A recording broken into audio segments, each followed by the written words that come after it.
नमस्कार। हिमवीर वाणी के इस एपिसोड में मैं Arvind Yadav, headquarter western command, आप सभी का स्वागत करता हूं। आज एक हम बहुत गंभीर मुद्दे को लेकर हाजिर हुए हैं, आत्महत्या एवं भ्रातृ हत्या, सुसाइड एंड फैक्ट्रीसाइड। इस मुद्दे पर चर्चा करने के लिए हमारे साथ उपस्थित हैं डॉक्टर आरुषि अग्रवाल। स्वागत है मैम आपका। नमस्कार, मैं आप सबका भी स्वागत करना चाहूंगी इस हिमवीर वाणी में। तो मैं आपका पहले तो धन्यवाद करना चाहूंगी अरविंद जी कि आपने आज एक ऐसा मुद्दा उठाने की बात करी जो हमारी नॉर्मल पब्लिक है या हमारे बलकर्मी हैं, ये बातें डिस्कस नहीं कर पाते हैं। इसके साथ ही कोई डर, कोई स्टिग्मा, टैबू जुड़ा हुआ है कि अगर हम इसके बारे में डिस्कस करते हैं तो इंसान के अंदर सुसाइडल थॉट्स बढ़ जाते हैं। तो मेडिकली अगर हम देखें तो मेडिकली हम इसको जितना समझे, जितना हम इसको अंडरस्टैंड करें, उतना ही बेहतर होएगा। तभी हम इसको प्रिवेंट करने में कामयाब होंगे। तो सबसे पहले तो हम ये जानना चाहेंगे कि सुसाइड एंड फैक्ट्रीसाइड है क्या चीज? सुसाइड का एक कॉमन वर्ड है, सभी समझते हैं कि इसका मतलब आत्महत्या है, मतलब खुद की जान खुद ले लेना।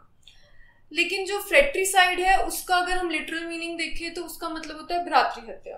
भ्रातृहत्या, और अगर हम फोर्सेस में देखें तो इसका मतलब होता है अपने सहकर्मी की हत्या करना। तो ये इनके सिंपल वर्ड्स में मीनिंग्स है।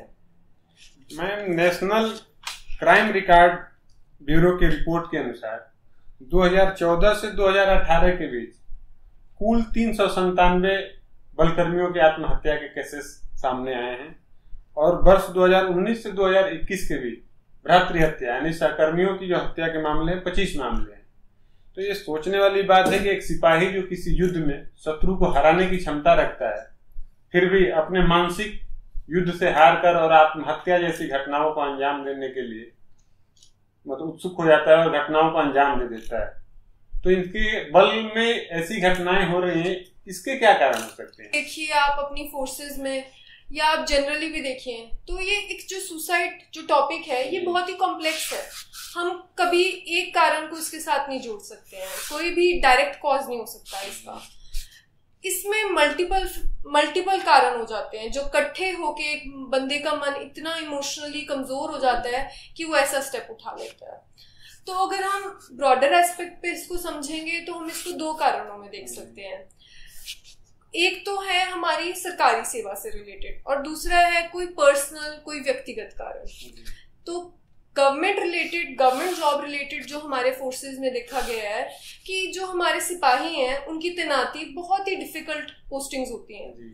कुछ हाई ऑल्टीट्यूड है, कुछ बहुत लो टेम्परेचर्स पे काम कर रहे हैं, कुछ बहुत हाई टेम्परेचर्स पे करना पड़ता है। अपनी फैमिली से भी वो लोग दूर हैं। उनकी जो ट्रांसफर्स है बहुत जल्दी फ्रीक्वेंट होती हैं, तो एक जगह पर वो टिक नहीं पाते हैं। कुछ ऐसी पोस्टिंग्स है जहाँ पे कम्युनिकेशन गैप भी रह जाता है और कहीं जगह कम्युनिकेशन भी बहुत ज्यादा हो जाता है, वो भी एक घरेलू समस्याएं आ जाती है उससे रिलेटेड अगर हम इस पे देखें तो। फिर अगर हम कोई कर्मी मेस के खाने से संतुष्ट नहीं है, खाना भी एक बहुत इंपॉर्टेंट रोल प्ले करता है, उसको संतुष्टि नहीं हो रही अपने खाने से जो मिल रहा है उसको मेस में। तो और अगर हम पर्सनल रीजंस देखते हैं तो जो आपने रिपोर्ट डिस्कस भी करी नेशनल क्राइम रिकॉर्ड्स ब्यूरो के, उसने ये भी कहा है कि जो सुसाइड के केसेस है ना, सबसे ज्यादा बलकर्मियों में कोई ना कोई घरेलू समस्या करके हुए हैं। जब बलकर्मी छुट्टी से आता है तो वापस आकर जो घरेलू समस्या उसके साथ रह जाती है और यहाँ आकर जब वो थोड़ा अकेलापन महसूस करता है तब हुए हैं ज्यादा सुसाइड के केसेस। तो व्यक्तिगत कारण में सबसे पहला तो मैंने जो आपको बताया घरेलू प्रॉब्लम्स है, कोई उसकी पर्सनल प्रॉब्लम्स है, उसकी आर्थिक स्थिति, कोई प्रॉपर्टी का डिस्प्यूट चल रहा है, कोई वो नशा वगैरह करता है, कोई उसको मेंटल इलनेस पहले से ही है, या पर्सनालिटी भी हर इंसान की डिफरेंट होती है। कोई बहुत ज्यादा सेंसिटिव होता है क्रिटिसिज्म को या ह्यूमिलिएशन को, तो कुछ नहीं कोप कर पाते हैं स्ट्रेस के साथ। तो यही मेजरली जो हम देखते हैं यही कारण है। मोस्टली दो ये हुए, एक सरकारी सेवा में और पारिवारिक समस्या में बात होती है। बाकी कोई भी इंसान है इतनी बड़ी अपनी जीवन के खिलाफ एक्शन ले रहा है, आत्महत्या करने की कोशिश कर रहा है, आत्महत्या कर रहा है, तो अचानक तो कोई करेगा नहीं, जरूर कुछ ना कोई उसमें के अंदर या तो कोई बदलाव होंगे या कोई प्लानिंग कर रहा होगा। तो क्या ऐसी घटनाओं को अंजाम देने से पहले अगर कोई बलकर्मी जो कोई साथी जो है उसका पहचान ले, क्या ऐसे कोई पहचाना जा सकता है जिससे रोका जाए? ये आपने बहुत ही इम्पोर्टेंट बात छेड़ी है।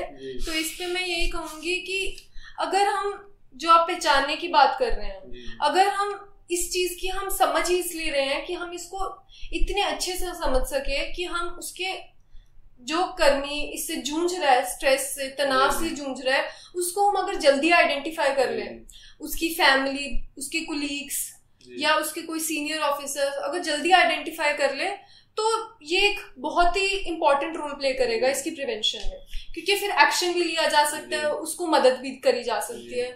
तो लक्षण तो मेनली यही देखेंगे कि उसके व्यवहार जो है कर्मी का, उसमें बहुत बदलाव आएगा।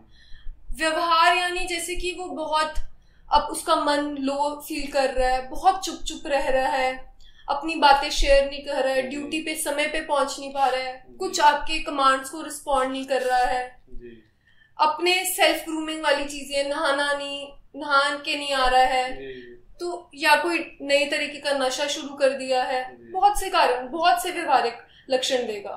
तो बल में जो है 3 कड़ी काम करती है, अधिकारी वर्ग, अधीनस्थ अधिकारी वर्ग और अन्य कर्मी जो है। तो क्या इनके आपसी समन्वय में या कोई आपके तरफ से कोई सुझाव, ताकि इनमें आपसी समन्वय बना रहे और ऐसी घटनाओं को रोका जा सके, क्या रोल प्ले करेंगे? देखिए, जो हमारे बल के जो ऑफिसर्स हैं, एनसीओज हैं, एसओज हैं, इनका भी बहुत एक इम्पोर्टेंट रोल होएगा। इसमें यही है कि ये एक ट्रूप जो है ये एक अच्छा काम करता है, तो एक इनके आपसी रिलेशंस अच्छे होना बहुत जरूरी है। कोई भी अधिकारी, कोई भी ऑफिसर है, मैं यही कहूंगी उनको कि आप जो है नीचे पद पे काम करने वाले कर्मियों को पर्सनल लेवल पे समझने की कोशिश करिए, और उसके साथ मतलब रेगुलर इंटरैक्शंस वगैरह रखिए, ताकि अगर उसको कोई समस्या होती भी है तो आपके पास आकर डिस्कस करे।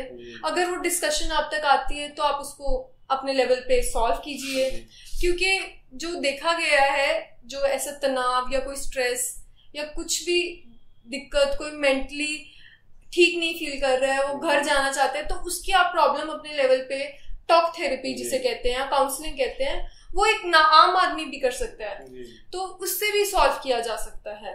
ये बहुत अच्छा काम करता है, मतलब इस तनाव के टाइम पे। और अगर आपको लगता है कि उसका व्यवहार थोड़ा अधिक मानसिक तरह से थोड़ा सा ज्यादा गलत तरीके पे जा रही है, उसकी सोच, वो ढंग से सोच नहीं पा रहा है, तो आपको उसको मेडिकल हेल्प के पास भी भेजना जरूरी है। वो कोई भी प्रोफेशनल साइकेट्रिस्ट हो सकता है, कोई डॉक्टर जो यूनिट में प्रेजेंट होते हैं वो हो सकते हैं, वो नीडेड एक्शन ले सके ताकि।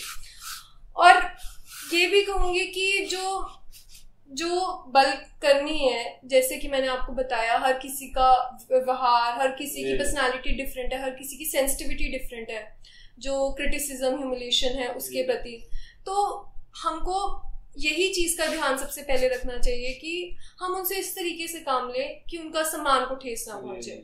मतलब हर इंसान अपने घर में एक हीरो है, एवरीवन इज एन हीरो, तो उस चीज का भी हमें ध्यान रखना चाहिए कि उस पे अगर अधिकारियों को लग रहा है कि उसको किसी कारण से ओवर ड्यूटीज करनी पड़ रही है, तो उसको जब बदलीवार मिल गया है तो उसको मतलब एडिक्वेट नीडेड रेस्ट दिया जाए या रिलीफ दिया जाए थोड़े समय के लिए, कि वो अपना उस ओवर ड्यूटीज के तनाव में ना आए। तो इन्हीं बातों का अगर हम ध्यान रखें तो कुछ बदलाव जरूर हो सकता है, सबका आत्मसम्मान बना रहे। हाँ जी, बिल्कुल। बाकी आपने बहुत ही एक जिक्र किया, कई बार जिक्र किया आपने तनाव। तो क्या तनाव सबकी जिंदगी में, किसी को कम है, किसी को ज्यादा है, तो क्या हम इस तनाव को कम नहीं कर सकते? ये तो ऑब्वियसली सबको ही है कि किसी को कोई भी प्रॉब्लम है, आप हो, मैं हूँ, हर किसी को तनाव हो जाता है अपने डेली बेसिस पे। तो इसका ये आजकल जो हमारा अडॉप्ट हो चुके हैं कल्चर, इंडियन कल्चर ही, मतलब कोई भी इंसान है दुनिया में, तो स्ट्रेस तो अब हमारा पार्ट है।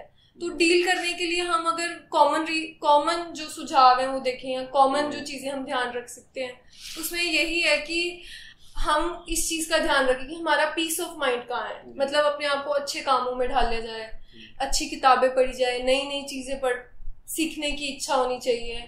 फोर्सेस में तो गेम्स का, योगा का, इन चीज का भी बहुत है कि वो सुबह शाम इन चीजों पे ध्यान दिया जाता है। तो इस चीज में भाग लें खुलकर, अपने फ्रेंड से, नियर एंड डियर वन से, फैमिली से, जिससे भी आप कंफर्टेबल फील करते हैं, या बडीज होते हैं इधर जो 2 सहकर्मी हैं उनको बडीज बना दिया जाता है ताकि वो प्रॉब्लम शेयर कर सके। तो उनसे शेयर करें प्रॉब्लम्स, ताकि वो आगे चलकर इकट्ठा होके तनाव का कारण ना बन सके। तो और एक ये चीज भी है कि जैसे कि हमारे यहाँ फिजिकल ट्रेनिंग पे ध्यान दिया जाता है, वैसे एक ना वर्क लाइफ बैलेंस ट्रेनिंग है, जैसे कि उसमें वो अपने पारिवारिक और जॉब प्रोफाइल दोनों की तनाव को बैलेंस करना सीखे, क्योंकि कुछ कारणों से वो अपने घर पे नहीं बात कर पा रहा, तो उन चीजों का बैलेंस करना बहुत जरूरी है। तो मैं आपसे चाहूंगा कि आप हमारे बल कर्मियों के लिए कुछ संदेश दें। तो पहले तो हमारा ये समझना जरूरी है कि कोई भी प्रॉब्लम जो है वो परमानेंट नहीं है, सारे परेशानियों ने आना है जाना है, तो हमें क्यों अधिकतर स्ट्रेस लेना है, उससे हमारी खुद की मेंटल हेल्थ, हमारे फौज का भी नुकसान है। और सभी कर्मियों को जो मुझे सुन रहे हैं, मैं उनको यही कहूंगी कि आप हमें मानसिक बीमारी को भी एक शारीरिक बीमारी की तरह लेना चाहिए, ये भी एक वैसी ही बीमारी है। इस पर पीछे से आप उसका मजाक ना बनाइए, और पहले ही कमजोर है, उसको हमारी मदद की जरूरत है, ना कि हमारा उस पर हंसना। तो उसको नॉर्मलाइज करना बहुत जरूरी है, हमें इन किस्सों पे बात करना, अक्सर बात करना जरूरी है।